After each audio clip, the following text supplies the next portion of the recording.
네, 이어서 하도록 하겠습니다.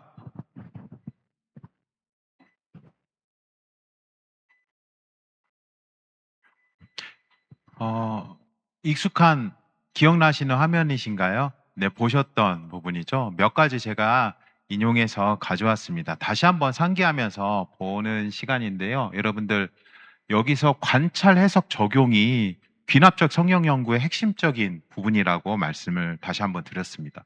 여기에서 여러분들 한번 관찰해 보실까요? 반복되는 게 뭐가 있나요? 그렇죠. 발견하기가 있습니다. 관찰은 무엇을 발견하는가요? 본문이 무엇을 말하는지를 발견하는 것이고, 해석은 본문이 원독자에게 어떤 의미였는지를 발견합니다. 그래서 원독자라는 거는 무엇이었죠? 원독자는 성경이 처음 쓰여졌을 당시에 그 성경을 봤었던 사람들을 말한다라고 했죠. 바울 서신이라면 바울이 편지를 썼었을 때 수신자들, 구약 성경을 여러분들이 이제 하게 된다라면 신약에 비해서 시대를 잡는 게 굉장히 어려울 거예요. 신약은 되게 시기가 명확하게 한정돼서 나오는데 구약은 되게 시기가 애매하거나 되게 넓게 분포가 되어질 수 있습니다. 그래서 여러분들은 원독자라는 건 그 성경이 처음 쓰여졌을 당시에 그 저자가 누굴 생각하면서 썼는지, 그래서 그 책을 접했던 사람들을 원독자로 생각하시면 될 것 같습니다. 적용은요, 본문에서 영원한 진리를 발견하고 현재 나에게 또는 현재에 적용하는 것입니다.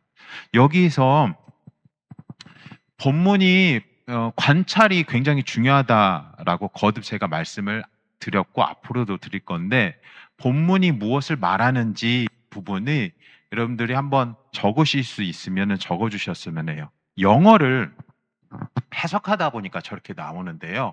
우리들 저 말이 오해를 가져올 수 있어요.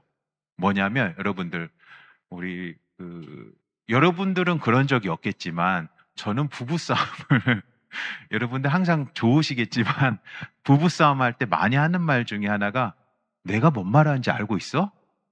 이런 표현을 할 때가 있거든요. 여러분, 이럴 때는 어떤 뜻이죠?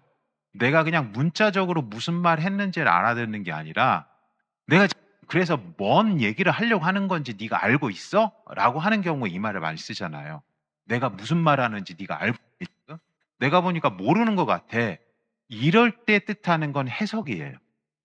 오해를 가져올 수 있어요.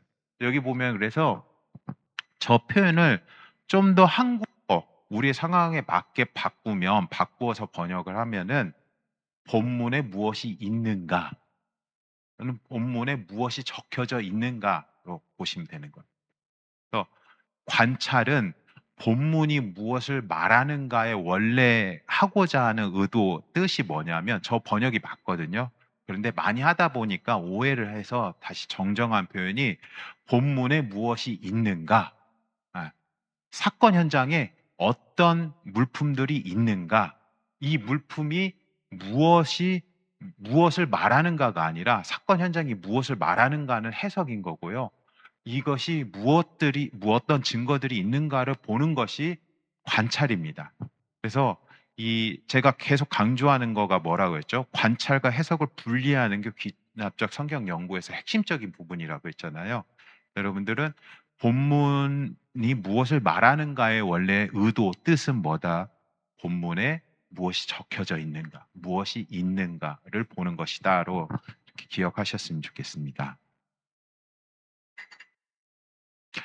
그래서 우리는 본문을 관찰할 때는 이 말 자체 이미 한문에 있기도 하지만 제일 중요한 게 뭐예요? 보는 거예요. 생각을 하지 않는 거예요. 많이 우리 이런 표현하죠. 뇌 빼고 보기만 하는 거. 사고를 하지 말고 보는 거예요. 본문에 무엇이 있는지. 모든 선입견을 내려놓기 위해서. 최대한 보고 그것을 우리의 과제를 통해서 옆에다가 옮겨 적는 거예요. 마치 사건 현장에서 거기다가 특정한 태그를 붙이는 게 아니라 그냥 그대로 묘사해서 옆에다가 모아놓는 거죠. 사진을 찍는 게 바로 그잖아요. 사진이 뭐예요? 그냥 있는 그대로 찍어서 저장해 놨는 거잖아요. 그 작업을 하는 것 자체가 관찰이라는 것입니다. 그래서 우리는 사진을 찍듯이 본문을 끊임없이 보고 또 보는 것을 해야 됩니다. 그 다음에 해석은 무엇인가요?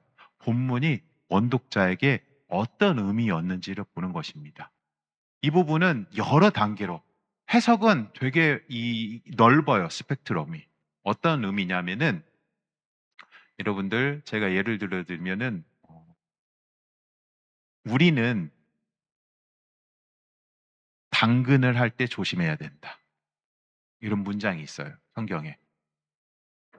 여러분들 이 문장을 번역해서 저기 미국에 있는 사람에게 이 말을 해준다고 또는 2002년 월드컵 때 있었던 사람에게 한국인에게요. 우리는 당근을 할 때 조심해야 돼. 라는 문장을 보여줘요. 그 당시 그러면 무슨 생각을 할까요? 그 말을 이해할 수 있겠어요? 2002년 사람에게 당근은 오직 뭐예요? 먹는 거, 주황색, 야채잖아요.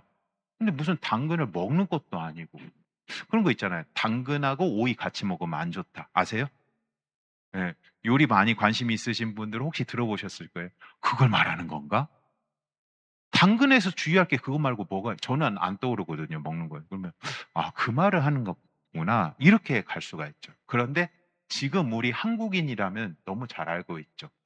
당근이라는 중고 거래 마켓에서 살 때는 사기 당하지 않도록 조심해야 돼. 그 말을 하는구나 하고 이해를 하는 거잖아요. 그게 원독자에게 어떤 의미였는지를 본다라는 거예요. 2002년에 있는 사람 기준으로 이제 시간이 순서가 거꾸로 됐지만 그 사람 기준으로 당근을 이해해서 오이하고 같이 먹지 말라는 그것밖에 없으니까 말라는 말이구나.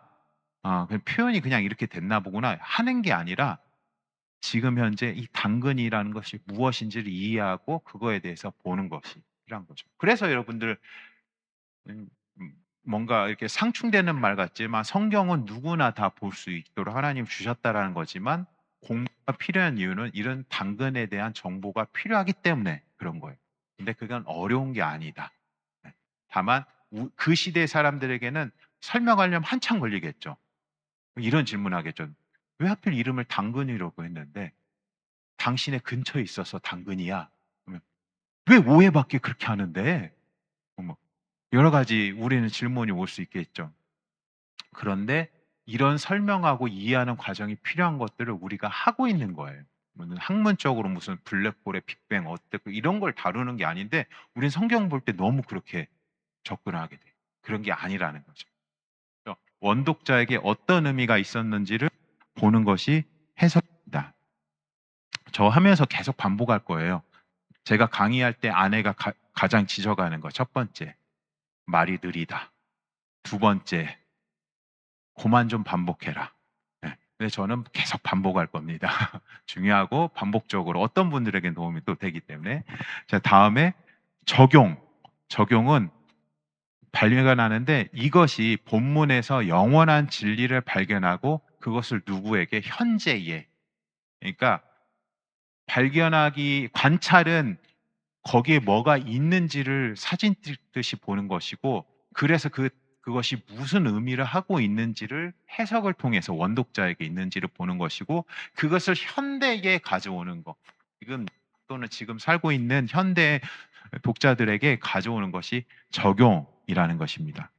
여기서 핵심 이 부분에서 제가 강조하고 싶은 거는 발견하기라는 겁니다. 처음에 여러분들 발견하셨던 것처럼 여러분들 발견하기라는 표현을 왜 썼을까요? 영어로 discover를 통해서 이것들을 표현하고 있거든요. 원서를 보면 왜 발견하기라고 했을까요? 여러분들 이것과 구분해 보시면 좋을 것 같아요. 발명하기. 발명하는 게 아니라 발견하는 거예요. 발명과 발견의 가장 큰 차이는 원래 있었던 것을 찾는 게 발견하기고 발명하는 건 없는 거를 만들어내는 게 발명이잖아요. 그래서 발견하기라는 것을 쓴 이유는 네가 새로운 걸 내지 말라는 거예요. 그게 여러분들 진리의 특징이기도 합니다. 어, 요한 문서를 하면서 혹시 다루셨을지 모르겠어요. 이전부터 옛적부터 태초부터 있어왔던 이 문장을 하면서 왜 그 시대 사람들에게 그 문장이 의미가 있었는지 중에 하나는 그 사람들에게 있어서 진리라는 거는 과거나 현재나 미래나 다 그게 참이어야 된다라는 거예요. 마치 우리가 조금 이따 다시 다루게 될 영원한 진리 같은 개념인 거죠. 그렇기 때문에 어떤 물건이 있는데 태초부터 그 물건이 어떤 사실이 계속 있었다라면 그건 참 진리라는 거예요. 그러니까 우리가 해야 되는 거는 이미 있었던 이 성경 말씀이 진리이기 때문에 이미 있었던 것들을 찾아내는 것이지 발견해내는 것이지 없었던 것을 하면 안 된다라는 거예요. 근데 그게 관찰만 그런 게 아니라 해석과 적용도 마찬가지라는 겁니다. 이 본문 안에 하나님께서 의도하셨고 주셨던 이것들을 우리는 있는 그대로 두고 찾아내야 되는 겁니다.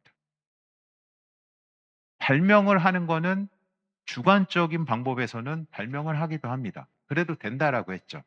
그래서 여러분들 계속 오해하지 마셔야 되는 거는 SBS는 귀납적 성경 연구를 하기 때문에 주관적인 방법에 대해서 잘못 들으면 되게 안 좋은 걸로 들을 수 있어요. 근데 귀납적 성경 연구를 강조하니까 지금은 주관적 방법과 연역적 방법의 단점을 집중적으로 뭐 하다 보면 비교를 하게 될 거예요. 그런데 그거를 터부시하는 게 아니라 지금은 귀납적 성경 연구에 집중해서 하셔야 하기 때문에 그렇다는 거예요. 그런 의미에서 우리는 발견을 해야지 새로운 것을 발명해서는 안 된다라는 것입니다.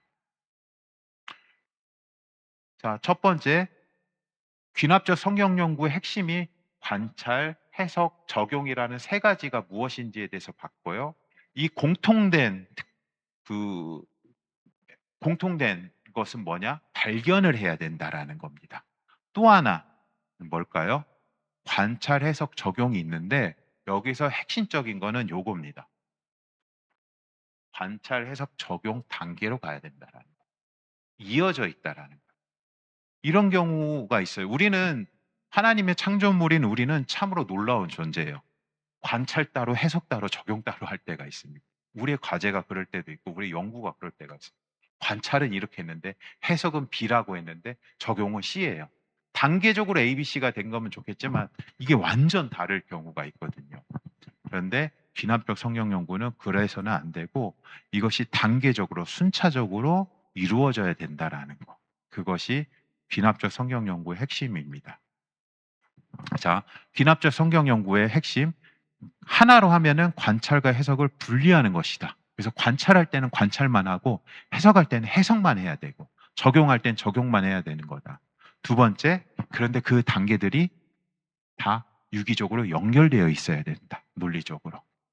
그리고 이 세 가지 과정을 통해서 우리가 해야 되는 것은 발명해내는 게 아니라 발견을 해야 한다는 것이다.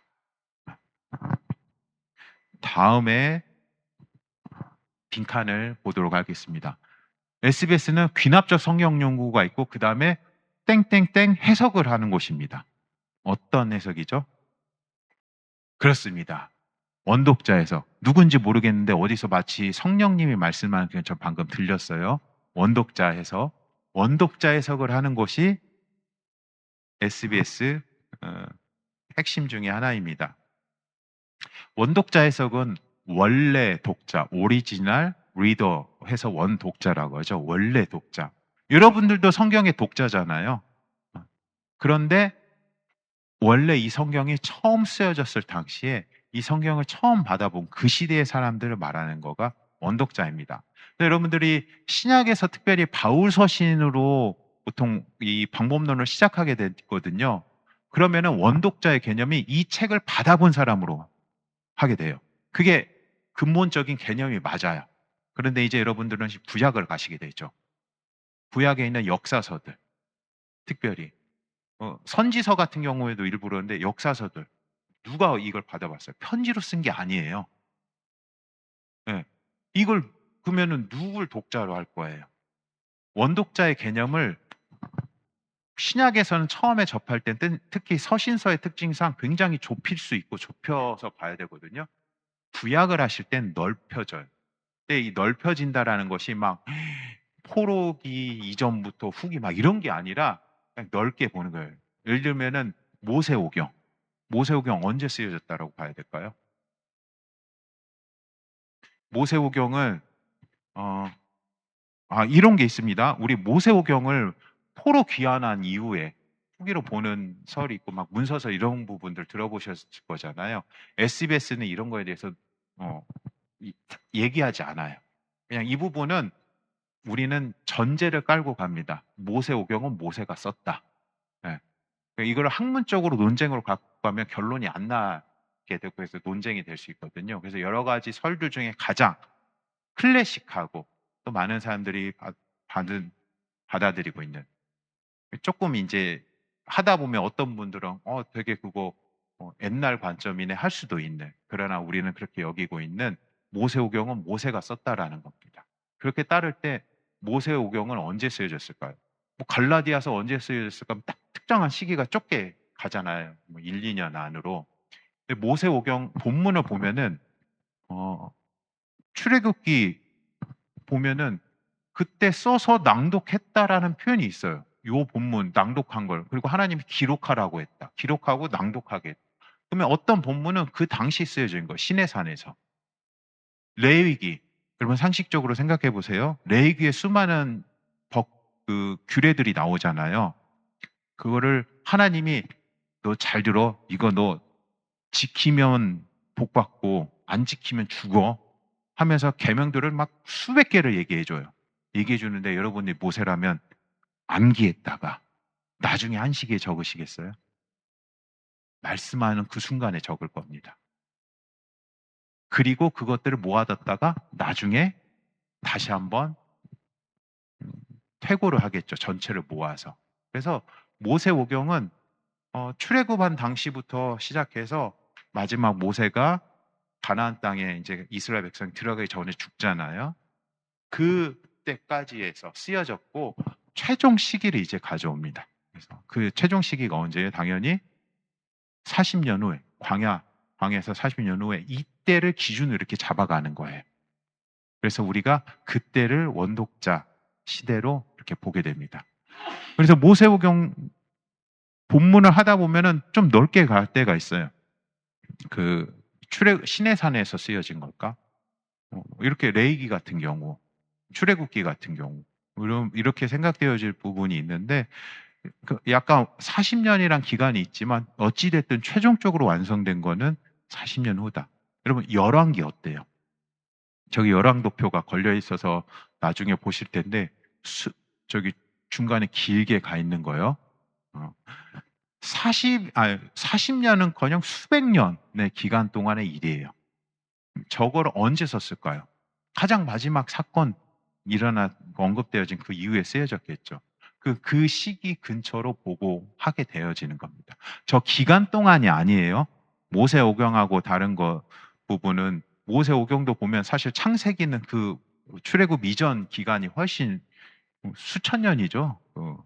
있지만 우리는 딱 출애굽했을 때의 기간을 보고 있는데 저 열왕기도 수백 년의 기간이 있지만 마지막 완성된 시기를 놓고 원독자로 보게 되어집니다.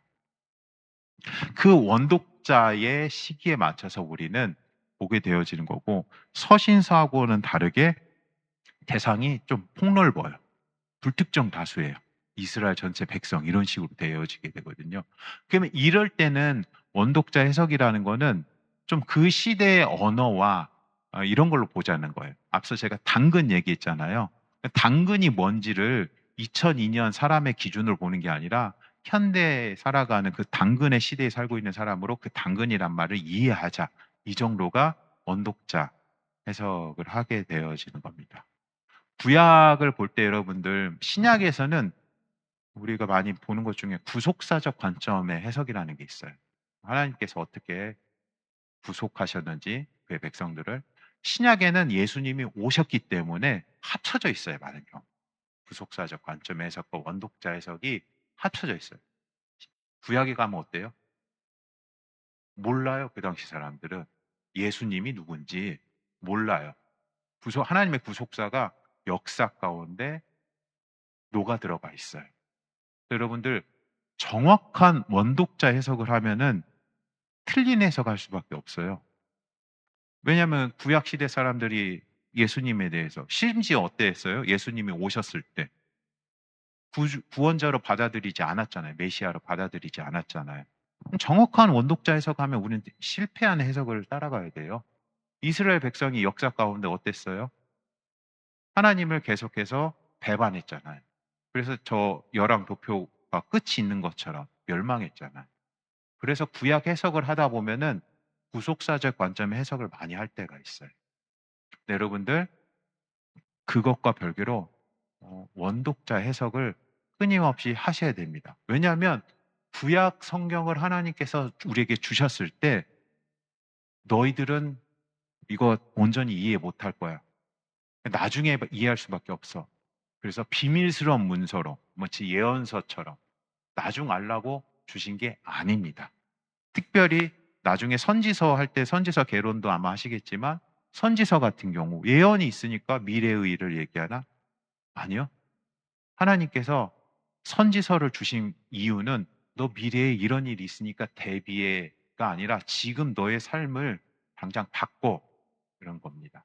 선지서를 어렵게 생각하고 그럴 수 있는데 그 예전 어른들 그리고 전라도에서 저도 전라도에서 컸잖아요. 그 부모가 자식한테 제가 들었다라는 건 아닌데 이런 말 할 때가 있습니다. 공부 안 하고 놀기만 하는 자식에게 너 이렇게 놀기만 하면 나중에 빌어먹고 산다? 이게 현재 얘기를 얘기하는 건가요? 미래 얘기하잖아요. 나중에 빌어먹고 살아. 그런데 그 얘기를 하는 이유는 뭐예요? 내가 인생 많이 살아본 사람으로서 너에게 네 미래가 뭔지를 얘기해 줄게 하고 예언하는 게 목적인가요? 너 정신 그러니까 똑바로 차려. 너 계속 나한테 이런 식으로 대하면 죽여버린다. 자꾸 제가 안 좋은 얘기하니까 제 성향이 그런 것 같을 수 있는데 그렇진 않습니다. 저 부드러운 사람이에요. 유순하고요. 물지 않아요, 여러분들. 근데 너 계속 나한테 이렇게 하면 너 진짜 죽어. 이 말은 죽이겠다는 얘기인가요? 하지 말란 얘기잖아요. 그리고 죽이기 싫으니까 그런 거잖아요. 진짜 죽이는 사람은 어때요? 경고 없이 죽여버려요. 여러분들 선지서에서 하나님이 그의 백성들에게 너 이렇게 하면 저주받는다, 죽는다 하는 이유가 그거예요. 진짜 죽일 것 같으면은 죽이면 끝이에요, 그냥. 계속 경고해서 지금 현재를 바꾸려고 하는 거예요. 나중에 예수님 오셨을 때가 아니라 그때 얘기도 있지만 그 시대를 살고 있는 사람들에게도 하나님께서 끊임없이 주신 것이 성경이라는 거고 그래서 하나님은 특정 시대 이유를 위해서 성경을 주신 게 아니라 성경을 주신 그때 그 사람들에게 집중해서 교훈을 주시는 거예요. 그런데 그 교훈이 하나님이 정말 뛰어나신 분이다 보니까 비꼬는 게 아니에요. 정말 뛰어나신 분이다 보니까 그것이 그 이후에 수천 년의 세월 동안 재림 때까지 영원히 지속되는 진리의 말씀이 되어 있는 거죠. 그걸 우리가 접해서 보는 거고. 그래서 원독자 해석을 하는 이유는 성경이 쓰여졌던 원래 이 당시에 성경이 그러니까 어떤 수학 공식으로 주어진 게 아니거든요. 모든 시대에 통용되는 그 시대의 언어, 그 시대의 상황, 그리고 저자와 수신자의 그 책을 봤었던 사람들의 생각, 사고, 가치관, 문화 이 관점 속에서 쓰여졌기 때문에 우리가 원독자 해석을 통해서 더 정확한 진리를 알아가야 되는 것입니다. 그래서 SBS는 귀납적 성경 연구를 하면서 원독자 해석을 하고 있는 거예요.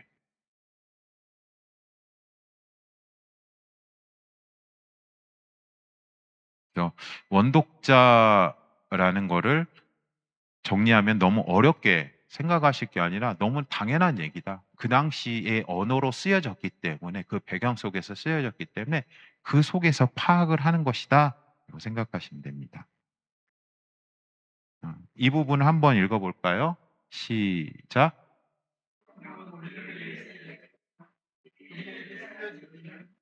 네.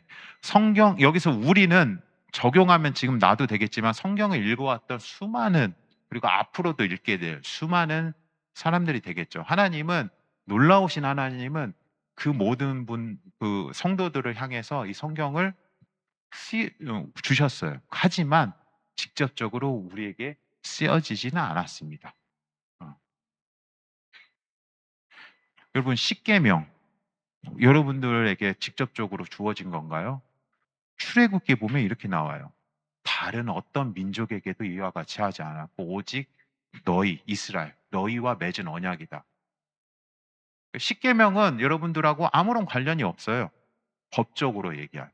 그런데 그러니까 우리에게 십계명이 주어진 건 아니지만 우리를 위해서 십계명을 줬고 그것을 우리가 십계명 안에서 하나님의 백성으로서 그것들을 지켜야 되는 계명들이 있는 거죠. 근데 시대에 따라서 우리가 응용해서 지키는 거 있잖아요. 뭐 제일 많이 얘기되는 거 안식일. 안식일이 지금 아직 안식일 시작이 안 됐죠. 곧 있으면 시작돼야 되는 안식일.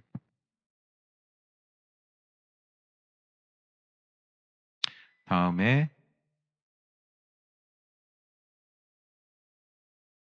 마지막. 요거 맞추시는 분은 없을 거예요, 설마. 뭘까요? 아무런 해석도, 힌트도 없어요. SBS의 정말 핵심적인 부분입니다. 실제적으로. 개념적으로가 아니라 정말 핵심적인. 힌트, 알파벳이에요. BRI? BRI는 아니에요. 그것보다 좀 더 지금 제가 귀납적 성경 연구 원독자 해석을 하잖아요. BRI는 원독자 해석과 귀납적 성경 연구 일부분에 특히 원독자 해석에 일부 들어가 있습니다. 이미. 그건 못 맞춰요. 왜냐하면 제가 만들어낸 것이거든요. 이 용어가. 뭐냐면 SSR입니다. SSR은 무엇의 약자일까요?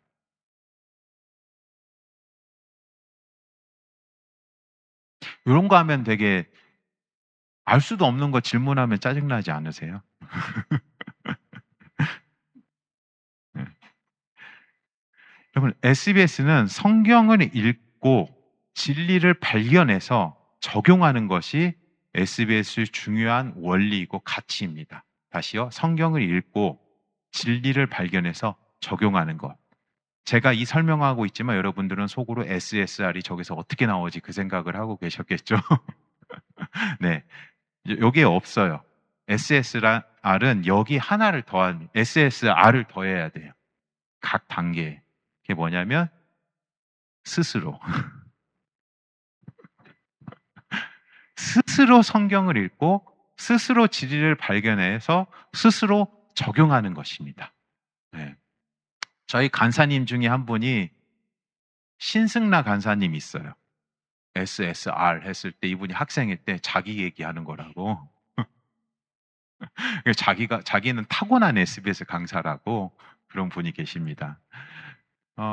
스스로 성경을 읽고 스스로 진리를 발견하고 스스로 적용하는 것, 이 스스로를 우리는 강조하고 있습니다. SBS는.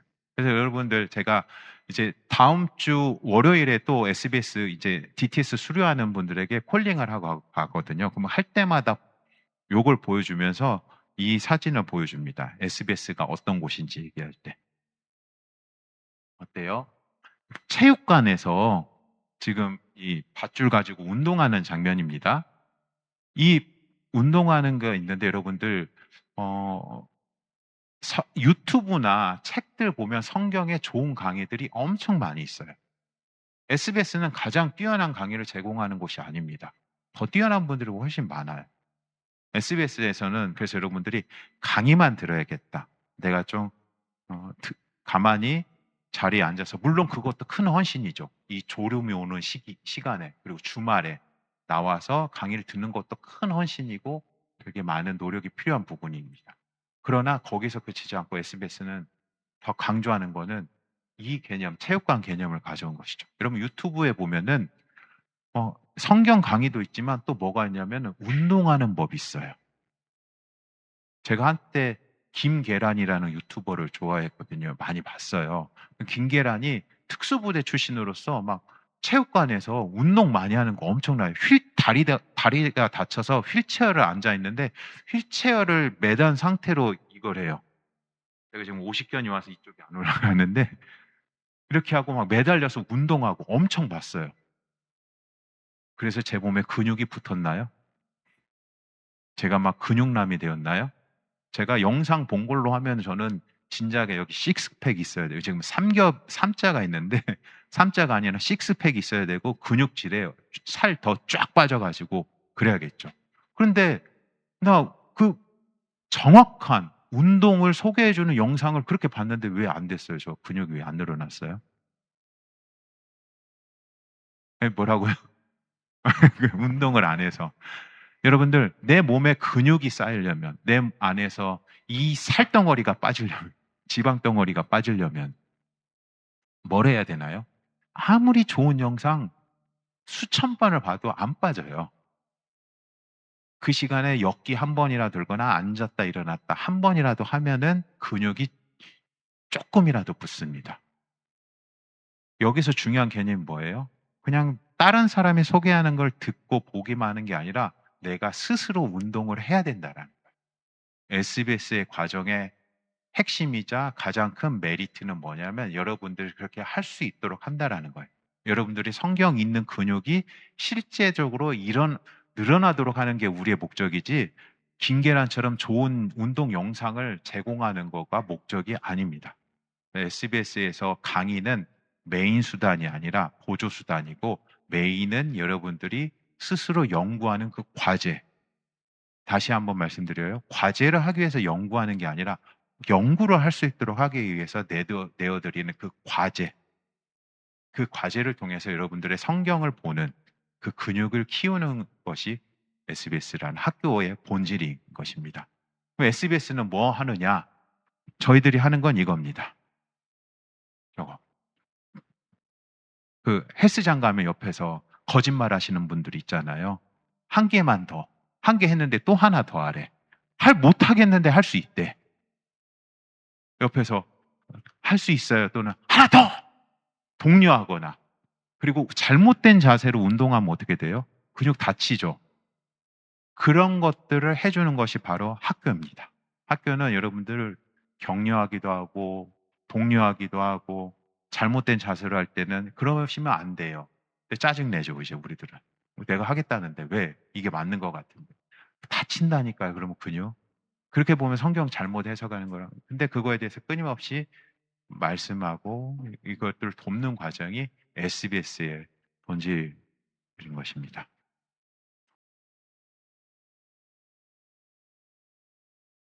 그래서 SBS의 핵심은 무엇이다? 귀납적 성경 연구를 한다, 원독자 해석을 한다, 이것들을 스스로 해낸다. SSR. 이겁니다. 한번 같이 읽어보실까요? 제가 SBS의 핵심 하면은 밑에 세 개를 읽어주시면 됩니다. SBS의 핵심.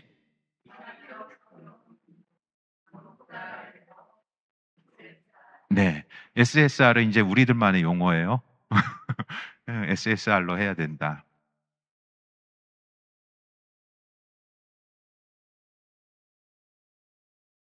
성경 연구를 할 때 우리가 실수하는 부분이 있습니다. 이것들에 대해서 보도록 할게요.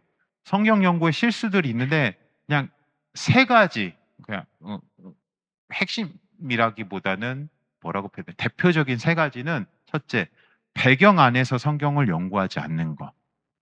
이게 배경이라는 거는 문학적 배경도 있고요. 그게 문맥이 어떻게 되어 있는지, 글이 어떻게 쓰여졌는지 보는 것과 역사적으로 어떤 배경이 있는지를 보고 얘기하는 겁니다. 그것을 놓고 얘기를 해야 되는 거죠. 우리 여러분, 한국팀이 연패했다. 어떤 뜻이에요? 연패했다. 답 못하시죠? 왜 그럴까요? 연패라는 말이 두 가지 의미가 있잖아요. 계속해서 이길 경우, 계속해서 질 경우 다 연패라고 해요. 요즘 세대는 이 말을 잘 모르더라고요. 근데 예전에 이 세대일수록 요 말을 몰라요. 그냥 졌다라는 걸로만 알아요. 요즘 세대는 연패란 말을. 그런데 예전에부터 신문이나 이런 걸 보셨던 분들은 답을 못 합니다. 그럼 이걸 때 뭘 봐야 돼요? 앞뒤에 무슨 일이 있었는지. 그걸 봐야 우리가 이 말 뜻을 알 수 있잖아요. 하다못해 신문 같으면 사진이 있겠죠. 막 사람들이 환호하는 선수들이 환호하면서 연패 딱 있어요. 그러면은 아 이겼구나. 그런데 막 눈물 흘리고 다독이는 모습이 있어. 졌구나. 이렇게 바로 똑같은 단어인데 다르게 오잖아요. 이런 것들을 통해서 봐야 되는데 그러지 않고 내 느낌 따라서 내가 기쁠 때는 이기는 걸로 받아들이고 내가 슬플 때는 지는 걸로 받아들이고 이렇게 했을 때 실수를 할 수 있게 된다는 겁니다. 다음에 선입견을 연구하는 거. 딱 봤더니 내가 딱 보면 안 나와. 내가 생각하는 그걸 놓고 얘기하는, 해석하는 것. 또 하나는 성경의 권위를 인정하지 않는 이 세 가지가 있는데 잠시 뒤에 다 항목별로 보겠지만 그러나 근원적으로 처음에 얘기하고 싶은 거는 성경 연구의 실수들에 있어서 가장 많이 빈번하게 하는 큰 실수는 성경 연구를 하지 않는 것입니다. 성경 연구라는 거는 우리는 학자적으로 하는 걸 얘기하진 않아요. 성경을 보고 귀납적으로 그러니까 보는 것이죠. 이 가운데 하나님이 무슨 말씀하셨는지 읽고 또 읽으면서 보되 나의 어떤 감각적인 만족이 아니라 주관적인 묵상이 아니라 귀납적으로 이 본문 말씀이 나에게 무엇을 말씀하시는 건지를 보기 위해서 보는 것을 말합니다. 성경 연구를 하지 않는 것 자체가 실수라고 했어요. 그런데 성경 연구를 하지 않는 거는커녕 연구는커녕 아예 안 읽는 경우도 있어요. 실수, 제일 큰 실수. 성경을 읽지 않는 거.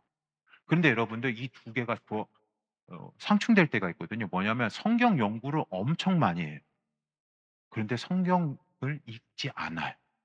그게 성경 연구할 때의 가장 큰 실수입니다. 되게 많이 해요. 성경을 엄청 연구해요. 근데 성경책은 먼지만 쌓여가요. 이게 가능할까요? 안 가능할까요? 가능하죠. 우리 강사들이 강의 준비할 때 가장 유혹에 빠지기 쉬운 부분입니다. 뭐냐면 그 책을 강의를 해야 되는데 그 책을 안 봐요. 그리고 유튜브에서 예를 들면 고린도전서 강의 영상, 엑기스, 그리고 고린도전서 주석서, 고린도전서 축약본, 고린도전서에 관한 책들을 엄청 봐요. 그런데 고린도전서 책은 안 봐요. 그게 성경 연구에 있어서 가장 큰 실수입니다. 우리가 제가 처음 시작할 때 얘기했던 것처럼 예수님에 대해서는 많이 들어보는데 예수님을 직접 경험하려고 하지는 않아요. 의외로 그런 경우들이 많이 있습니다. 성경에 대해서도 여러분들이 나 무슨 책을 알고 싶어. 그럼 뭘 보세요? 많은 경우에 시간이 없기도 하고 그리고 이해하기 어려우니까 좋은 강의들을 찾아봅니다. 내가 좋아하는 강사들의 영상 보거나 어, 추천할 만한 것들 많이 있어요. 바이블 프로젝트라고 만화 같은 그림을 통해서 성경을 짧게 요청해 주거나 이런 것들이 도움이 될 만한 건 많이 있거든요. 그런데 그것들이 진짜는 아니죠. 진짜는 성경책은 따로 있죠. 여러분들 성경을 연구할 때 가장 강조하고 싶은 건 제발 성경을 보면서 연구를 하자라는 겁니다. 그리고 그걸 할 수 있게끔 도와드리는 과정이 바로 SBS라는 것. 그래서 스스로 성경을 읽도록 하는 과정이 SBS라는 걸 기억하면서 SBS를 하시는 여러분들도 성경을 보면서 성경 보는 것에 가장 시간을 많이 투자하셔야 됩니다. 네. 다른 도움을 주는 서적이 아니라. 그러니까 성경을 연구할 때 SBS를 여러분들이 이런 연구를 할 때 성경 외에 도움 받아야 되는 것들이 있어요. 예를 들면 아까 제가 당근 얘기했잖아요. 당근은 성경을 아무리 봐도 이게 뭔지 온전히 파악하기 어려워요. 물론 당근에 대한 언급이 되게 많이 나오면 유추를 해가지고 이게 뭔가 먹는 당근이 아니라 중고 거래에 관련된 어떤 거구나라고 유추할 수 있어요. 그게 제일 좋아요. 근데 어떤 것들은 그렇게 하기가 너무 어렵고 짧게나마 아예 모를 경우가 있어요. 그럴 때 우리가 성경 단어 사전, 원어 사전, 성경이 한국어로 쓰여진 게 아니잖아요. 그 낱말의 의미가 다르잖아요. 그래서 원래의 개념이 무엇인지, 성경 사전, 성경 지도, 지형에 관한 얘기 나올 때 예루살렘으로 올라갔다. 우리가 서울에 상경했다처럼 해서 수도니까 올라갔다고 하는 건가? 아니면 북쪽 예루살렘 올라갔다. 지금처럼 북쪽. 뭐 그런 개념이 아니라 예루살렘이 높은 산 위에 있어서 올라갔다라고 하는 거거든요. 그러니까 이런 것들을 지도를 통해서 파악하고, 그다음에 뭐 관주 성경, 이 유사한 구절들이 어디에 나와 있는지 찾아보면서 적고, 성경을 볼 때 가장 많이 도움을 받을 수 있는 것은 역시 성경이에요. 근데 그것을 잘 모아놓은 게 관주인 거죠. 그리고 관용어, 어떤 구약에 이제 나오겠지만 발을 가리우신다라는 표현이 있거든요. 발을 가리워 뭐지? 볼일 볼 때 표현 말하는 거거든요. 그러니까 그런 관용어들이 무엇이 있는지, 그 시대에 쓰여졌던 표현이 무엇이 있는지를 보고 역사적 배경이 무엇인지를 봐야 돼요. 근데 여기서 공통된 특징이 뭐냐면 해석을 하는 게 책들이 아니에요. 그에 대한 배경 정보들을 제공해 주는 거예요. 그것들은 우리가 이 SBS를 하면서 봐야 돼요. 거듭 얘기하지만 당근이 뭔지는 그거 하나 보면 바로 나오거든요. 가장 정확한 정보를 제공합니다. 그런데 이 기간에 주석서, 성경 이런 강의에 관련된 영상들은 방해가 되어집니다. 그럼 그거 아세요? 강의를 하나, 책을 한 권만 읽으면 되게 명확해요. 막 A는 B다라고 결론을 내주거든요. 그런데 강의 2개, 3개, 그리고 책들도 2-3개 보면 어떻게 되는지 아세요? A라는 사람은 이렇게 말하고 B라는 사람은 이렇게 말해요. 달라요. 누가 내가 마음에 드는 사람? 강의 더 말을 잘하는 사람? 아니요. 그러면 누군가 그중에 누구는 맞고 누구는 틀릴까요? 아니요. 왜냐하면 성경을 연구할 때 불확실한 부분들이 있거든요. 그런 부분들을 볼 때 해석의 여지가 있는 부분들이 있는데 그것이 사람에 따라서, 학자에 따라서 다른 얘기를 해요. 여러분, 강사들이 얘기를 할 때 서로 다른 얘기를 하는 경우는 그래서 그럽니다. 그런데 우리가 SBS를 하면서, 제가 SBS를 하면서 가장 큰 얻은 유익은 본문 위주로 보다 보니까, 그리고 그 귀납적인 성경 연구를 통해서 단기를 밟아가면서 하다 보니까 A라는 사람과 B라는 사람이 서로 다른 얘기를 해도 두 가지를 저는 합칠 수가 있게 되더라고요. 아, 이 사람은 지금 요 부분을 강조해서 말하다 보니까 여기가 강조돼서 이렇게 말하고, 요 책에서는 요걸 강조해서 말하니까 이렇게 되는구나 하고 이해함이 생겨요. 주관적, 내가 주도적으로, 능동적으로 이 성경에 대한 해석들을 받아들일 수 있게 되어진다라는 거예요. 그래서 여러분들이 연역적인 것도 이 귀납적 성경 연구가 많이 쌓이다 보면은 연역적인 부분도 더 정확하게, 그리고 여러분들이 포용할 수 있는 범위가 굉장히 늘어나게 됩니다. 귀납적인 성경 연구의 가장 큰 단점은 시간이 많이 걸린다거든요.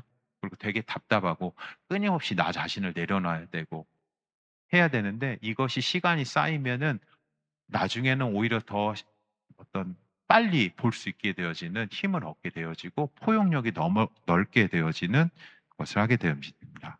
그래서 우리는 성경 연구할 때 항상 잊지 말아야 될 거는 성경을 읽어야 된다라는 겁니다. 그 책에 대해서 연구할 때.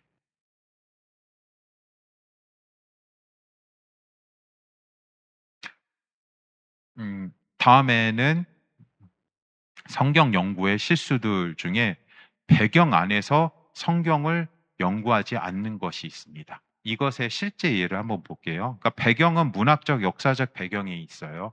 여기까지 하고 점심시간 갖도록 할게요. 자, 제가 문장 하나를 보여드릴 테니까 어떤 의미인지 한번 생각해 보세요. 그녀의 손짓 하나에 그는 숨이 멎었다. 어떤 그 느낌이 떠오르실까요? 근데 제가 도움을 드리기 위해서 여기 앞에다가 뭐 하나 보여드릴게요.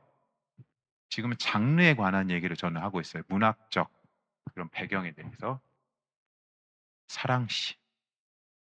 이게 사랑시 집에 있는 이게 그녀의 손짓 하나에 그는 숨이 멎었다. 제가 아내의 손짓 하나에 숨이 멎었던 것처럼 형석 간사님도 그러셨죠? 씁쓸한 표정이. 혹시 형석 간사님은 요 장르였나요? 무협지에서 그녀의 손짓 하나에 그는 숨이 멎었다. 어때요? 문장은 변한 게 없어요. 앞에 장르가 달라졌어요.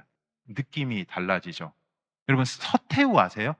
중국의 유명한 능력 있는 그런데 굉장히 악독했던 왕비인데 황후인데 서태후 일대기에서 그녀의 손짓 하나에 그는 숨이 멎었다 이런 표현이 있어요.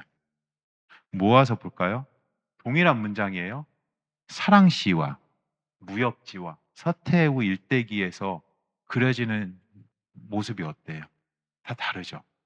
그녀의 손짓 하나에 그는 숨이 멎었다 해서 사랑시는 굉장히 로맨틱하고 행복하고 아이고 잘 논다 이런 느낌이 든다라면 무협지에서는 무엇이 그려져요? 탁 했더니 3초 뒤에 죽을 것이야 하면서 죽게 되어진 장면이 그려져. 서태후는 권력 가진 사람의 손짓은 뭐예요? 뭐 이거나 아, 이렇게 하면은 어떻게 돼요? 그 예. 우리는 똑같은 문장을 보고 있어요. 그런데 여러분들이 그 BRI에서 그런 거 하잖아요. 문학적 방법 하잖아요. 근데 문학적 방법 되게 의뢰하게 되거든요. 의뢰 그냥 막 채워놓고 지나가요. 그런데 그게 되게 중요한 거가 그 본문이 어떤 성격을 띠고 있는지를 정하는 순간 달라져요. 느낌이 굉장히 달라지죠. 해석도 실제적으로 달라지게 됩니다. 그래서 우리가 다양한 문학 장르에서 이것들을 그 장르의 특성을 알고 여러분들은 이것의 특성을 이미 알고 있으니까 사랑시, 무협지, 일대기 그리고 서태후가 어떤 사람인지라는 역사적 배경을 알고 있는 분들은 이 그림이 그려지죠. 이것들을 통해서 해석이 완전히 달라질 수 있다라는 것을 기억하셔야 됩니다. 지금 이 느낌 같은 문장이지만 제가 아무런 설명을 하지 않았는데 앞에 단어만 하나 장르만 지적해 주는 순간 확 달라졌던 것들. 성경에도 마찬가지로 그런 부분이 있을 수 있다라는 것. 그리고 좀 더 어렵지만 그런 것들을 보고 해야 된다는 것. 문장을 뛰어넘는 뭐가 있다라는 거예요. 족보. 우리 성경이 가장 큰 위기. 새해 항상 성경 읽도가고 할 때 가장 겪는 큰 어려움. 그 족보들. 왜 성경에 있었을까? 그 장르적 특성을 이해하고 해야 된다라는 거죠.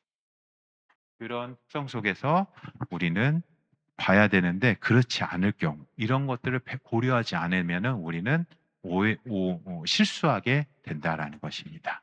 네, 오전 강의는 여기까지 하도록 하겠습니다.